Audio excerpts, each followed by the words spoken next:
About your self എന്ന ക്വസ്റ്റിന് എങ്ങനെയാണ് ഒരു കൃത്യമായിട്ട് ഉത്തരം പറയേണ്ടത്? സ്മാർട്ട് മൂവ്സ് മെയിൻ ആയിട്ട് ഫോക്കസ് ചെയ്യുന്ന ജോബ് സീക്കേഴ്സ് എപ്പോഴും ഇന്റർവ്യൂ പോകുന്ന സമയത്ത് tell me about your self എന്നൊരു സെൽഫ് ഇൻട്രൊഡക്ഷൻ എപ്പോഴും ആവശ്യമാണ് അല്ലെ. അപ്പൊ അതുകൊണ്ട് തന്നെ അതിന് കൃത്യമായിട്ട് ഉത്തരം പറയേണ്ടത് എങ്ങനെയാണ് എന്ന ഒരു വിരലിൽ ഉണ്ടാവുന്ന പോയിന്റ്സ് തന്നെയാണ് ഇന്നത്തെ വീഡിയോയിലും. അപ്പൊ ആദ്യമായിട്ട് തന്നെ നമ്മുടെ കമന്റ് സെക്ഷനിൽ ലൈവ് ആക്കുക എന്നുള്ളത് വ്യൂവേഴ്സ് ആയിട്ടുള്ള നിങ്ങളുടെ ഒരു ഫസ്റ്റ് പ്രയോറിറ്റിയിൽ, അതായത് നിങ്ങൾ ടെൽ മീ അബൌട്ട് യുവർ സെൽഫിൽ പറഞ്ഞിട്ടുള്ള നല്ല നല്ല ഉത്തരങ്ങളും അതുപോലെ തന്നെ നിങ്ങൾക്ക് tell me about your self എന്നൊരു കാര്യത്തിനെ കുറിച്ചിട്ട് അറിയാവുന്ന കാര്യങ്ങളും അല്ലെങ്കിൽ വളരെ ഫണ്ണി ആയിട്ടുള്ള എല്ലാ കമന്റ്സും നമ്മുടെ കമന്റ് സെക്ഷനിലേക്ക് ഒന്ന് ലൈവ് ആക്കണമെന്ന് റിക്വസ്റ്റ് ചെയ്യുന്നു. അതുപോലെ തന്നെ സ്മാർട്ട് മൂവ്സ് എന്ന് പറയുന്നത് ഒരു HR റിക്രൂട്ട്മെന്റ് ഫേം ആണ്. അപ്പൊ സാധാരണ രീതിയിൽ ഒരു ജോബ് എൻക്വയറി ചെയ്യുന്ന സമയത്ത് സ്വന്തമായിട്ടൊരു ജോലി നോക്കുക എന്ന് പറഞ്ഞു കഴിഞ്ഞാൽ അതിൽ ഒത്തിരി ടൈം നമ്മൾ അതിലേക്ക് കൊടുക്കുന്നുണ്ട്. അപ്പൊ ഹാഫ് സാലറി പോലത്തെ വലിയ ചാർജസ് ഒന്നും ഇല്ലാതെ തന്നെ ഒരു വർഷം എല്ലാ ദിവസവും കേരളത്തിലെ 14 ഡിസ്ട്രിക്റ്റുകളിൽ നിന്നുള്ള വേക്കൻസി നിങ്ങൾക്ക് ചെറിയൊരു രജിസ്ട്രേഷൻ ഫീസോട് കൂടി തന്നെ അറിയാനായിട്ട് പോസിബിൾ ആണ്. അപ്പൊ അതുകൊണ്ട് തന്നെ നിങ്ങൾക്ക് ഇതിനെ കുറിച്ചിട്ട് അറിയാൻ താല്പര്യമുള്ളവരെല്ലാവരും അറ്റാച്ച് ചെയ്തിരിക്കുന്ന കോൺടാക്ട് നമ്പറിലേക്ക് നിങ്ങളുടെ CV ഷെയർ ചെയ്യുക. ആൻഡ് നമ്മുടെ ഈ tell me about your self എന്ന ഈ ഒരു ക്വസ്റ്റൻ ഉണ്ടല്ലോ, അപ്പൊ ഇത് ഒരു മാൻഡേറ്ററി ആണല്ലോ, അത് എല്ലാവർക്കും അറിയുന്നുണ്ടാവും. അതായത് ആദ്യം ചെന്ന് കഴിഞ്ഞാൽ തന്നെ നമ്മളെ പരിചയപ്പെടുത്തുക. അപ്പൊ ഇത് പറയുന്ന സമയത്ത് എന്താണ് അതിന്റെ ഒരു പ്രയോറിറ്റി ലിസ്റ്റ്, പരിചയപ്പെടുത്തുന്നതിന്റെ ഒരു പ്രയോറിറ്റി ലിസ്റ്റ് ആണ് പറഞ്ഞു തരുന്നത്. അതിൽ ആദ്യത്തെ കാര്യം എന്ന് പറയുന്നത് നമ്മുടെ പേഴ്സണൽ സ്കിൽസ് ആണ്. അതായത് ഒരാളെ നിങ്ങളെ കുറിച്ച് പരിചയപ്പെടുത്തുകയാണ്. അതിന്റെ മെയിൻ ഒബ്ജക്റ്റീവ് എന്താണ്? ജോലി നിങ്ങൾക്ക് കിട്ടുക എന്നുള്ളതല്ലേ. അപ്പൊ അതുകൊണ്ട് തന്നെ സെൽഫ് ഇൻട്രൊഡക്ഷനിൽ ഫസ്റ്റ് പേര് തന്നെയാണ് പറയേണ്ടത്. ആ പേര് പറഞ്ഞു കഴിയുമ്പോൾ അത് ഒറ്റ വാചകത്തിൽ അവസാനിച്ചു. അതായത് മൈസെൽഫ് മെറിൻ മോൺസി എന്നൊരു പേര് പറഞ്ഞു കഴിഞ്ഞാൽ it will take around 2 seconds അല്ലെ. അപ്പൊ അത് കഴിഞ്ഞാൽ സ്കിൽ സെറ്റുകളെ കുറിച്ചിട്ടാണ് ഡിസ്ക്രിപ്ഷൻ പോകുന്നത്. അപ്പൊ സ്കിൽസ് എന്ന് പറയുന്നത് ക്വാളിഫിക്കേഷൻ ഒരു സ്കിൽ സെറ്റ് ആണ്. അതുപോലെ തന്നെ നിങ്ങളുടെ വർക്ക് എക്സ്പീരിയൻസ് ഒരു സ്കിൽ സെറ്റ് ആണ്. അതുപോലെ തന്നെ driving is A skill set. അത് കൂടാതെ നിങ്ങൾ പ്രൂവ് ചെയ്തിട്ടുള്ള നിങ്ങളുടെ കോൺഫിഡന്റ് ആയിട്ടുള്ള ഏരിയാസ് ഒക്കെ എന്താണ്? സ്കിൽ സെറ്റുകളാണ്. നിങ്ങളുടെ അച്ചീവ്മെന്റ്സ് ഒക്കെ എന്താണ്?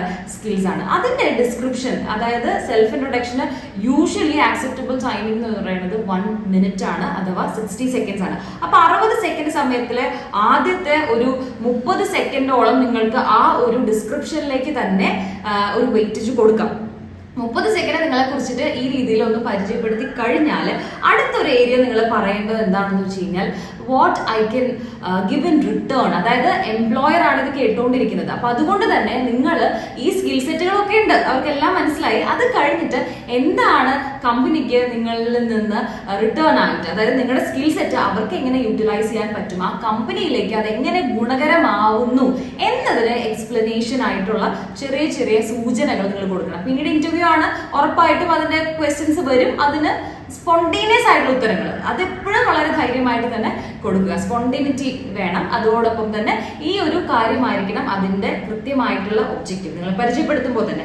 അതുപോലെ തന്നെ ഫൈനലി നിങ്ങൾ ഈ ഒരു സെൽഫ് ഇൻട്രൊഡക്ഷൻ 60 സെക്കൻഡ് ആണ്. 60 സെക്കൻഡോട് കൂടി ഇത് എൻഡ് ചെയ്യുമ്പോൾ സമയത്ത് നിങ്ങൾ വരേണ്ട ഒരു ഡീറ്റെയിലിംഗ് ആണ് നിങ്ങളുടെ ഫാമിലി എന്ന് പറയുന്നത്. ആ ഫാമിലിനെ കുറിച്ച് പറയാൻ അല്ലെങ്കിൽ അത് എംപ്ലോയർ എന്തായാലും അറിയാൻ ആഗ്രഹിക്കുന്ന ഒരു കാര്യം തന്നെയാണ്. നിങ്ങളുടെ ഫാമിലി കൺസിസ്റ്റ് ഓഫ് ആർക്കൊക്കെയാണ് നിങ്ങൾ പേഴ്സണൽ സ്പേസിലേക്ക് വെയിറ്റേജ് കൊടുക്കുന്നത്, മാരിഡ് ആണോ അല്ലെങ്കിൽ family consist of this much people. ഇതൊക്കെ നിങ്ങൾ ഒരു മിറർ പ്രാക്ടീസിലൂടെ പറഞ്ഞു വെക്കുക. ആദ്യം തന്നെ 3, 4, 5 തവണ പറഞ്ഞു നോക്കിയാൽ തന്നെയാണ് ഒരാളുടെ മുന്നിലിരുന്ന് അത് ഭംഗിയായിട്ട് പറയാൻ പറ്റുന്നത്. അല്ലാത്ത പക്ഷെ അവിടെ ചെല്ലുന്ന സമയത്ത് ഇവരെന്തിനാണ് ഈ ചോദ്യങ്ങളൊക്കെ ചോദിക്കുന്നത് എന്നൊരു തോട്ട് പ്രോസസ് വന്നു കഴിഞ്ഞാലും അതിനകത്ത് ഗ്യാപ്പ് വരും. അപ്പൊ അതുകൊണ്ട് ഇത് സ്പോണ്ടേനിയസ് ആയിട്ട് പറയാനായിട്ട് മിറർ പ്രാക്ടീസ് നന്നായിട്ട് ചെയ്തു കഴിഞ്ഞാൽ വലിയ റിസൾട്ടുകൾ ക്രിയേറ്റ് ചെയ്യാനായിട്ട് പറ്റും. ഓക്കെ, അപ്പൊ എന്തായാലും വൺസ് അഗൈൻ സ്മാർട്ട് മൂവ്സ് എന്ന് പറയുന്നത് ഒരു HR റിക്രൂട്ട്മെന്റ് ഫേം ആണ്. അപ്പൊ നിങ്ങളുടെ ജോബ് റിലേറ്റഡ് ആയിട്ടുള്ള എല്ലാ സപ്പോർട്ട് സിസ്റ്റവും കൃത്യമായിട്ട് സ്മാർട്ട് മൂവ്സിൽ പ്രൊവൈഡ് ചെയ്യാനായിട്ട് സാധ്യമാണ്.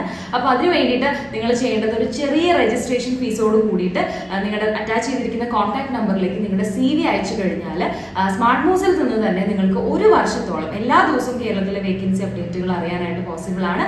അതോടൊപ്പം തന്നെ നിങ്ങൾ ഈ വീഡിയോ കണ്ടുകൊണ്ടിരിക്കുന്നത് യൂട്യൂബിലാണെങ്കിൽ ഈ ഒരു യൂട്യൂബ് ചാനൽ സബ്സ്ക്രൈബ് ചെയ്യുകയും അതുപോലെ തന്നെ ഇത് യൂസ്ഫുൾ ആയിട്ടുള്ള ഫ്രണ്ട്സിലേക്കൊക്കെ ഷെയർ ചെയ്യാം മാക്സിമം.